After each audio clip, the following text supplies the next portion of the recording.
The damp cobblestone streets of 19th-century London whispered dark secrets. Medical science demanded human subjects for study. Supply could never meet this morbid but desperate academic demand.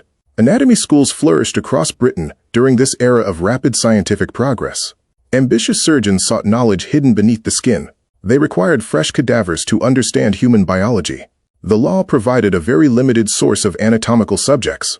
Only the bodies of executed murderers were legally available for dissection. This restriction created a massive supply shortage. Gallows produced merely a fraction of the corpses needed by booming medical institutions. Brilliant doctors found their lecture halls filled with eager students, but lacking practical teaching materials. A shadow economy quickly emerged to bridge the gap between legality and necessity. Opportunistic men realized that freshly buried citizens possessed significant monetary value on the black market. They became known as the Resurrection Men. Operating under the cover of darkness, these ruthless individuals violated sacred grounds. Their grim harvest fed the growing beast of science. Grave robbing transformed from a desperate act into a highly organized criminal enterprise. Gangs divided territories across the major cities. They fiercely protected their extremely lucrative nightly operations. Their methods were remarkably efficient and terrifyingly swift. Armed with wooden shovels to muffle the sound, they targeted fresh graves. The loose earth offered little resistance to them. A skilled crew could extract a body in less than an hour. They dug a small shaft at the head of the grave. They snapped the coffin lid. Ropes were carefully slipped around the neck or arms of the deceased. The corpse was dragged upward through the narrow tunnel. Dirt was hastily replaced to hide evidence.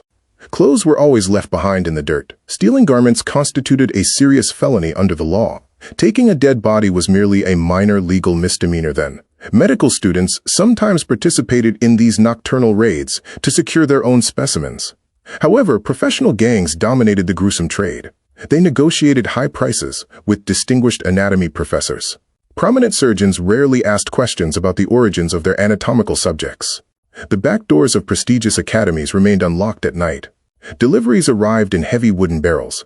Corpses were packed into hampers or sacks for discreet transportation across the city. Carts rattled over quiet streets, carrying hidden cargo. The smell of death was cleverly masked. Public anxiety reached a fever pitch as rumors of empty graves spread wildly. Grieving families lived in constant fear. The sanctity of eternal rest was completely shattered everywhere. Relatives organized nightly watches over the fresh resting places of their loved ones. Armed guards patrolled cemeteries with lanterns and muskets. They promised to shoot any trespassers instantly. Wealthy families purchased heavy iron mortsafes to protect their deceased relatives from theft. These massive metal cages encased the coffins entirely. They deterred even the most determined resurrectionists. High stone walls and heavy iron gates were constructed around vulnerable urban graveyards. Watchtowers provided a clear vantage point for guards. Some structures remain visible in Britain today, yet the demand for bodies only continued to increase with every passing year. The price of a fresh corpse doubled quickly. Greed began to inspire much darker thoughts. Digging up the dead was arduous and physically exhausting work during freezing winters. Some men realized there was a simpler method. Why wait for people to die naturally? This terrifying logic birthed a new breed of monsters within the darkest slums. They were not merely robbers of graves anymore. They became cold and calculating human predators. The city of Edinburgh hosted the most prestigious medical schools in the world. It also harbored two deeply infamous Irish immigrants. William Burke and William Hare sought fortune. Hare ran a squalid lodging house filled with sick and destitute temporary tenants. When a lodger died owing rent money, Hare saw an opportunity. He summoned his friend. Burke and Hare sold that first body to the esteemed Dr. Robert Knox. They received a handsome sum of £7. The easy money ignited a sinister partnership. They soon decided not to wait for sickness to claim their poor victims. They lured vulnerable travelers into the dark lodging house. They offered them copious cheap whiskey. Once their victim fell into a deep stupor, the horrific murder finally commenced. Hare placed his hand tightly over the mouth. Burke laid his heavy weight upon them. This brutal method of suffocation left absolutely no physical marks on the body. Doctors would never suspect any foul play occurred. The technique became permanently known as burking. Throughout the year, they murdered 16 innocent people for sheer financial gain. They transported the fresh bodies directly to Dr. Knox. The anatomist paid them without raising concerns. Their victims included a beautiful young woman and a well-known local beggar. The sudden disappearance of familiar faces aroused suspicion. Neighbors started asking uncomfortable and dangerous questions. The murderous spree ended when a fellow lodger discovered a hidden dead body. The frightened witnesses immediately alerted the local police. The authorities arrested both Burke and Hare. The resulting investigation exposed the gruesome reality of the illicit anatomy trade network. The public was completely horrified by the revelations. Mobs gathered outside the medical school buildings. Hare was offered immunity from prosecution if he testified against his former partner. He quickly betrayed Burke to save himself. The sensational trial gripped the entire British nation. William Burke was found guilty of murder and sentenced to hang until dead. The judge ordered his body to be dissected. The punishment perfectly matched his horrific crimes. Thousands of angry citizens attended the public execution of the notorious serial killer. They cheered wildly as the wooden trapdoor opened. Justice was served upon the scaffold steps. Dr. Knox faced immense public hatred, but escaped formal criminal prosecution that year. His reputation was entirely ruined by the scandal. The era of resurrection men neared completion. The public demanded immediate government intervention to stop the horrific trade in bodies. The streets were no longer safe for anyone. Parliament was finally forced into decisive action. The Anatomy Act was formally introduced to regulate the supply of medical cadavers.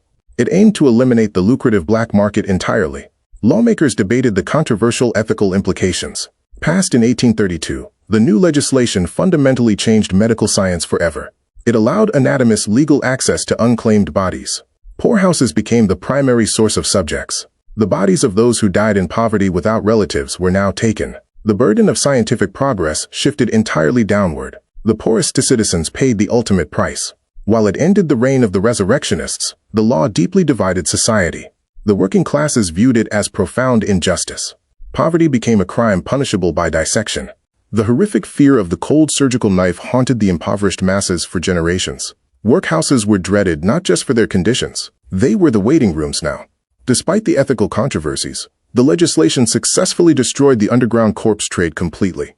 Gangs of grave robbers slowly faded into history. Their midnight raids became dark folklore tales. Medical science advanced rapidly once the legal supply of human subjects was secured.